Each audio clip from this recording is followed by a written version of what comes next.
जय Shri Krishna.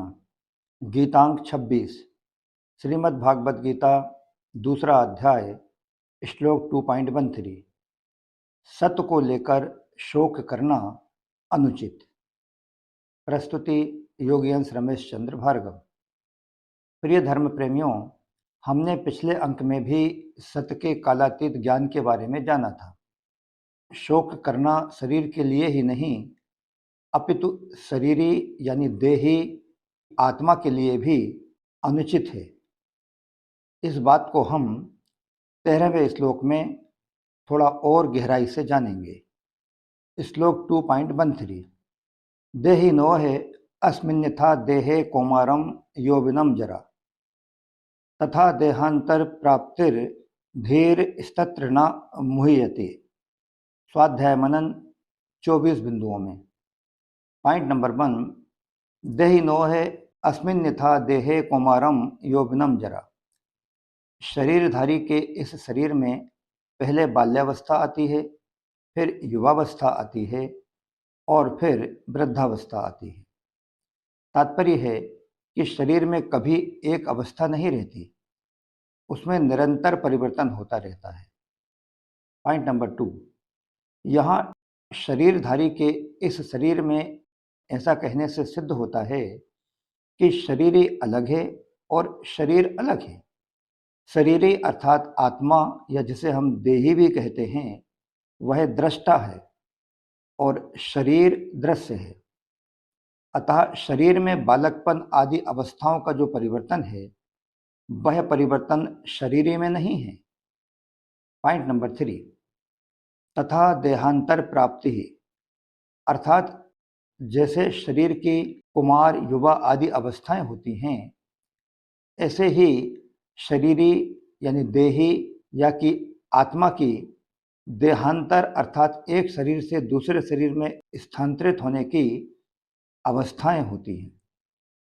Point number 4, जैसे स्थूल शरीर बालक से जवान एवं जवान से बूढ़ा होता है, तब इन अवस्थाओं के परिवर्तन को लेकर कोई शोक नहीं होता। ऐसे ही जब शरीरी या आत्मा एक शरीर से दूसरे शरीर में जाती है, तो इस विषय में भी शोक नहीं होना चाहिए। पॉइंट नंबर 5, जैसे स्थूल शरीर के रहते रहते कुमार युवा आदि अवस्थाएं होती हैं, ऐसे ही सूक्ष्म और कारण शरीर के रहते रहते देहांतर की प्राप्ति होती है।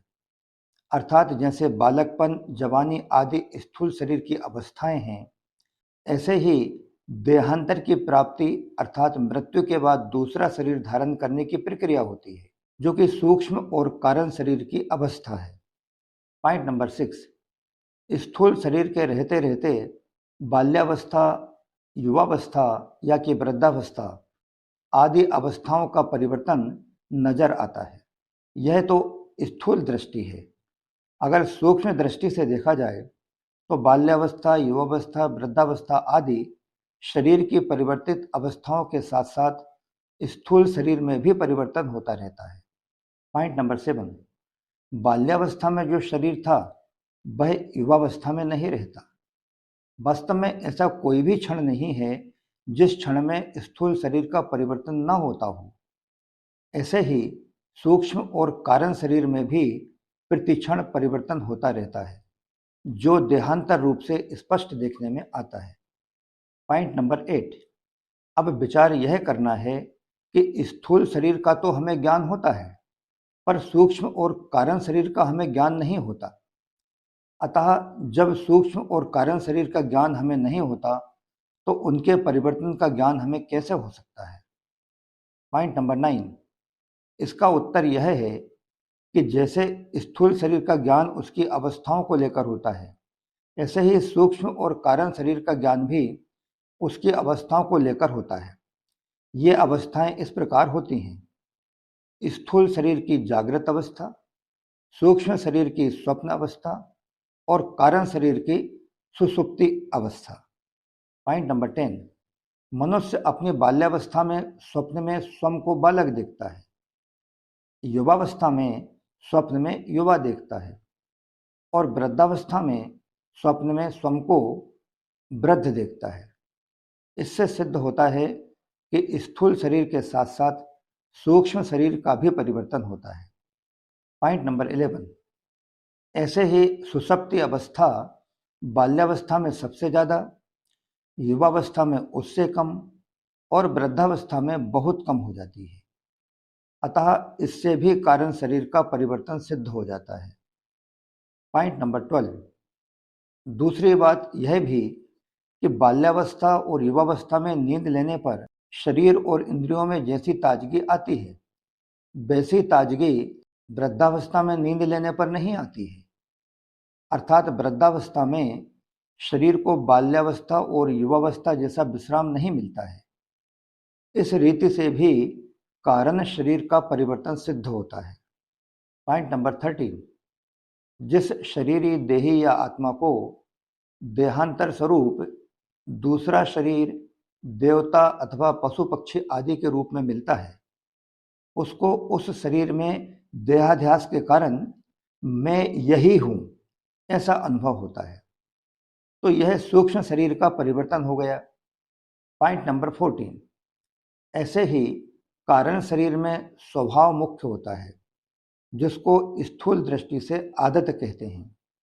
तो यह आदत देवता की कुछ और होती है तथा पशु पक्षी आदि अन्य सभी प्राणियों की कुछ और होती है।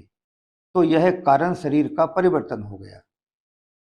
पॉइंट नंबर 15, बाल्यावस्था, युवावस्था और वृद्धावस्था आदि शरीर की अवस्थाओं के बदलने पर प्रत्येक अवस्था में हमें ज्ञान होता है कि मैं वही हूँ, लेकिन शरीरी आत्मा या देही के परिवर्तन के समय ऐसा ज्ञान नहीं होता।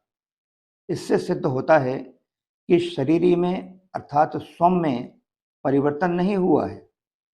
पॉइंट नंबर 16, यहाँ एक शंका हो सकती है कि स्थूल शरीर की अवस्थाओं के बदलने पर तो उनका ज्ञान होता है, पर शरीरांतर की प्राप्ति होने पर मनुष्य को पूर्व जन्मों के शरीरों का ज्ञान क्यों नहीं होता। पॉइंट नंबर 17, पूर्व शरीर का ज्ञान न होने का कारण यह है कि जीव को मृत्यु और जन्म के समय बहुत ज़्यादा कष्ट होता है। उस कष्ट के कारण बुद्धि में पूर्व जन्म की स्मृति नहीं रहती। जिस प्रकार लकवा मार जाने पर या कि अधिक वृद्धावस्था होने पर मनुष्य की बुद्धि में पहले जैसा ज्ञान नहीं रहता, ठीक उसी प्रकार मृत्यु काल तथा जन्म काल के समय बहुत अधिक पीड़ा होने के कारण जीव को पूर्व जन्म का ज्ञान नहीं रहता।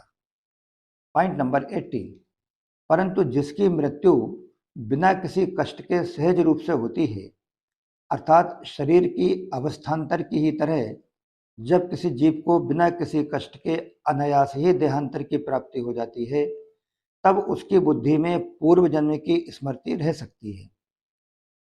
पॉइंट नंबर 19, अब विचार करें कि जैसा ज्ञान अवस्थान्तर की प्राप्ति में होता है, वैसा ज्ञान देहांतर की प्राप्ति में नहीं होता। परंतु मैं हूँ इस प्रकार की अपनी सत्ता का ज्ञान तो सबको रहता है। जैसे सुषुप्ति यानी गहरी निद्रा की अवस्था में मनुष्य को कुछ भी ज्ञान नहीं रहता, पर जगने पर वह कहता है कि ऐसी गाढ़ी नींद आई कि मेरे को कुछ पता ही नहीं रहा। पॉइंट नंबर 20, तो कुछ पता नहीं रहा इसका ज्ञान तो है ही, यानी सोने से पहले मैं जो था वही मैं जगने के बाद हूँ। इसका मतलब सुषुप्ति के समय भी मैं वही था। इस प्रकार अपनी सत्ता का ज्ञान भी अखंड रूप से निरंतर रहता है। अपनी सत्ता के अभाव का ज्ञान कभी किसी को नहीं होता। पॉइंट नंबर 21, शरीरधारी की सत्ता का सद्भाव अखंड रूप से रहता है, तभी तो मुक्ति होती है और देही मुक्त अवस्था में रहता है। जीवन मुक्त अवस्था में उसको शरीरांतरों का ज्ञान भले ही ना हो, पर मैं तीनों शरीरों से अलग हूँ ऐसा अनुभव तो होता ही है। पॉइंट नंबर 22, धीरस्तत्र न मुह्यते, धीर वही है जिसको सत असत का बोध हो गया है। ऐसा धीर मनुष्य उस विषय में कभी मोहित नहीं होता, उसको कभी संदेह नहीं होता। इसका अर्थ यह नहीं है कि उस धीर मनुष्य को देहांतर की प्राप्ति होती है। ऊंच नीच योनियों में जन्म होने का कारण गुणों का संग है। गुणों से संबंध विच्छेद होने पर धीर मनुष्य को देहांतर की प्राप्ति नहीं होती। Second but last point number 23। यहाँ तत्र पद का अर्थ देहांतर प्राप्ति के विषय में नहीं है, प्रत्युत देह देही के विषय में है। तात्पर्य है कि देह क्या है, देही क्या है, परिवर्तनशील क्या है, अपरिवर्तनशील क्या है, अनित्य क्या है, नित्य क्या है, असत्य क्या है, सत्य क्या है, विकारी क्या है। इस विषय में जो मनुष्य मोहित नहीं होता उसको अपनी असंगता का अखंड ज्ञान रहता है। Last one point number 24। अतः देह और देही सर्वथा अलग हैं। इसी गूढ़ ज्ञान के साथ श्रीमद् भागवत गीता के दूसरे अध्याय का यह 13वां श्लोक यहीं समाप्त होता है। अनित्य वस्तु शरीर आदि को लेकर जो शोक होता है उसकी निवृत्ति के लिए भगवान जो ज्ञान देते हैं उसका स्वाध्याय मनन हम अगले अंक यानी गीतांक 27 में करेंगे। जय श्री कृष्णा। योगी अंश रमेश चंद्र भार्गव।